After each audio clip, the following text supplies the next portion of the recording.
Do you ever feel like just giving up? Like you just don't know what to do anymore and you're just kind of over it?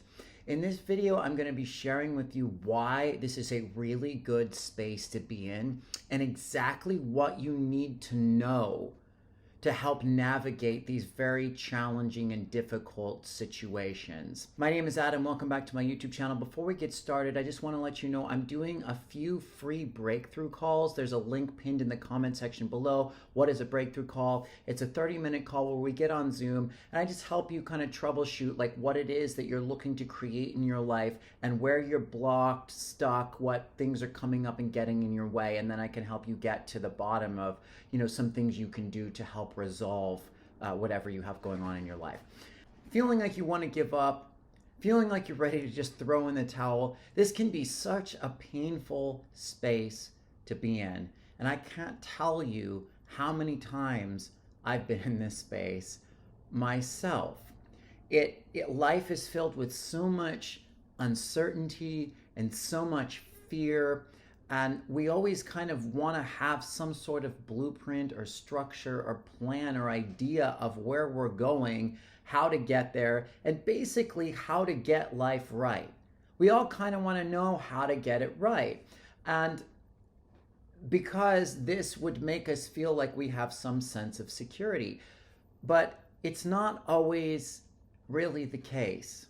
It's very scary, and yet it's extremely necessary. What happens in the giving up space?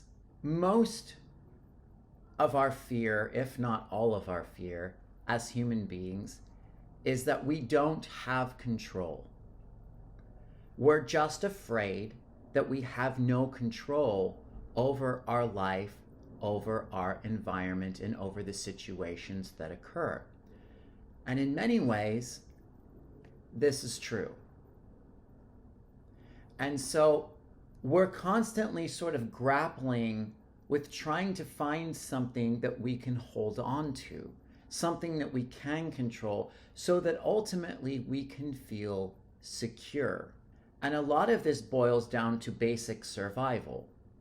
If everybody's needs were met, if everybody knew they were going to be guaranteed food and shelter and a decent life, it might still be scary sometimes because maybe people would die, like there would be loss and challenges, but that primal like fear of survival, of like I'm gonna die, wouldn't be prompted if we knew those things were guaranteed. It's important to kind of understand what's going on in your nervous system in these moments. The thing though is, when we get to that point of just being ready to give up, the next phase of our life or the solution can't come in until we totally let go. I know letting go is a cliche at this point, but giving up is letting go. Like when you're so frustrated, you don't know what to do, you're just like, I don't care anymore. That's a way of giving up. And imagine if you're asking the universe or something, or even somebody, for an answer. You want an answer. In order to receive the answer, you actually have to let go and listen. So think of the hanging on and the clinging and the trying to control as like you asking for an answer and continuing to ask. It's like, what do I do next? What do I do next? What do I do next? And the person you're talking to is trying to speak to you so you can hear what to do, but you're not letting the answer in because you're too busy asking, what do I do? What do I do? What do I do? What do I do? And in that moment of giving up, you're just basically throwing everything out there, completely letting go. And then the next, impulse, guidance, synchronicity, or whatever can come in.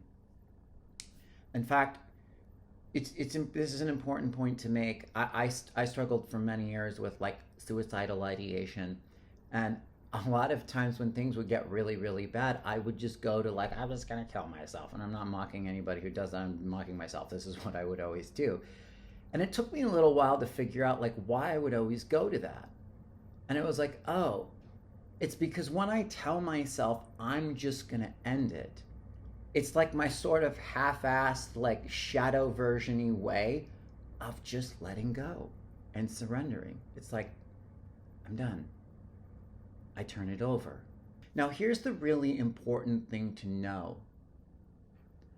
There's a couple important things to know about being in this space. One is it's actually a gift, even though it doesn't feel like it, because in those, like the bigger the breakdown, the bigger the breakthrough is what they say. It's like the more that you just have to like throw in the towel, the more that can come in next. But this is something I want to point out. I don't hear a lot of people talk about as to why these spaces are so difficult. And the reason is because we are so imprinted as human beings to feel like worthless pieces of shit. We've been programmed from the day we were born and even in the womb to just carry this coding of like we're worthless just for existence. It's everywhere, whether it's intended or not. It's in original sin in Christianity, demonizing desire in Eastern religion, meaning like anytime you want anything, you're bad. I mean, how can you not want something? How can you not have desire? You just feel guilty for your natural impulses. It's in Darwinism and atheism, like the belief that you're just an accident, you're just some dumb monkey that has no purpose, your thoughts don't matter, your emotions don't matter. There's so many different ways this belief system comes at us, that you're a worthless piece of shit just because you're a human being. So what happens when we don't see things working out in a particular way, or we feel insecure about life, which is just a natural part of life. Yes, our primal survival fear gets activated, which makes it very intense and very difficult. But the other thing we do is we think we're fucking up. We think we're doing something wrong. We think because things aren't landing in the way that we think they should, there's something that you could be doing. And so you're not, and therefore you suck. Just be very wary of that.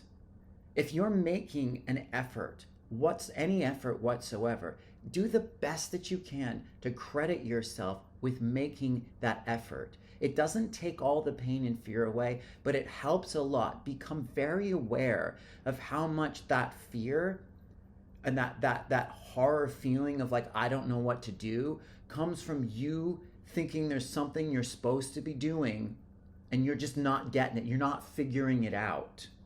And that's what happens with the mind. It starts to clamor and grasp and desperately seek because we're not seeing the result that we want that makes us feel secure. But when you let go into that, when you credit yourself and know that you're doing the best that you can, your body starts to calm down because you're giving yourself some sort of love and compassion and support.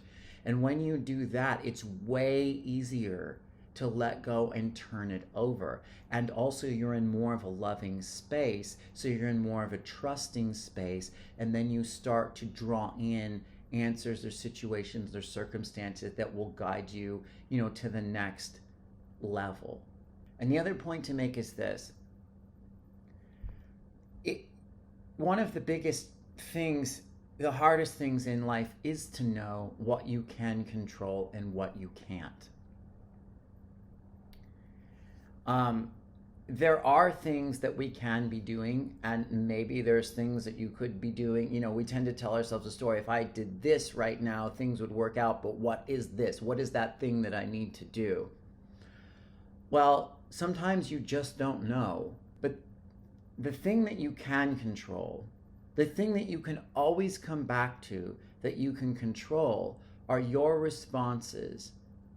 And when you begin to develop this relationship with yourself of going into your internal state, your emotions, your thoughts, your beliefs, why you're in so much fear, and you start looking more at that, and you develop skills and tools and structures to kind of get yourself out of the fearful spaces and do what you can, a lot of things calm down. Because ultimately, we really don't have control over anything except our own internal nature and our own responses. And we've been so taught to focus externally which we don't have any control over. And even in manifestation, to like try to do all this wand waving and visualization to control the outcome, that's where most of us are coming from with that stuff. We don't have control over that either. You only have control over your internal self. But when you can shift your focus there, it calms you down a lot. And when you know that when you're triggered or you're in fear or you're in trauma, there are even just little things you can do to make it better, you start to create this pattern by which when you get triggered, you relate the trigger to the breakthrough that you have on the other side when you know how to investigate, feel it out, and release it. So that's the other thing I would highly recommend, is come up with, journal every day, learn about emotional intelligence, start to look at your belief systems and how they break down, learn how to unravel them, create little structures daily that can give you some sort of control over yourself. And also know life is just really hard. It doesn't have to be. We are making a huge shift on the planet at the moment. I do truly believe that one day it will be a much better world. But all in all, and you don't want to carry the belief life is hard, because then you create life is hard. But if you walk around thinking it's going to be some fantasy fairy tale, you're really setting yourself up for some disappointment there. So you want to be like optimistic and practical. You want to straddle both. And it's not just you. It's like, I know so many people, myself included, going through these transitions, struggles. Like there's no accurate, compassionate sources of mainstream information or support, or very few. So we're all just constantly bombarded with being put into these states. And the other thing that we do is we personalize everything. We all personalize everything. And so we tend to think it's just us. And knowing everyone else is going through it doesn't change it much, but it helps to know, you're not especially fucked up because you don't know what to do right now. No one knows what to do right now. I had this friend many years ago who was like, we're all in the Vitamix right now, dude. It's like we are. The whole planet is in a freaking blender, just spinning around clueless. So, take some solace in that too. I hope this helps. My name is Adam. I have a free energy clearing in the description below. If you want to download that, it can help you really kind of clear some of the underlying fear and trauma patterns. Otherwise, I look forward to next time. Thank you very much. Peace.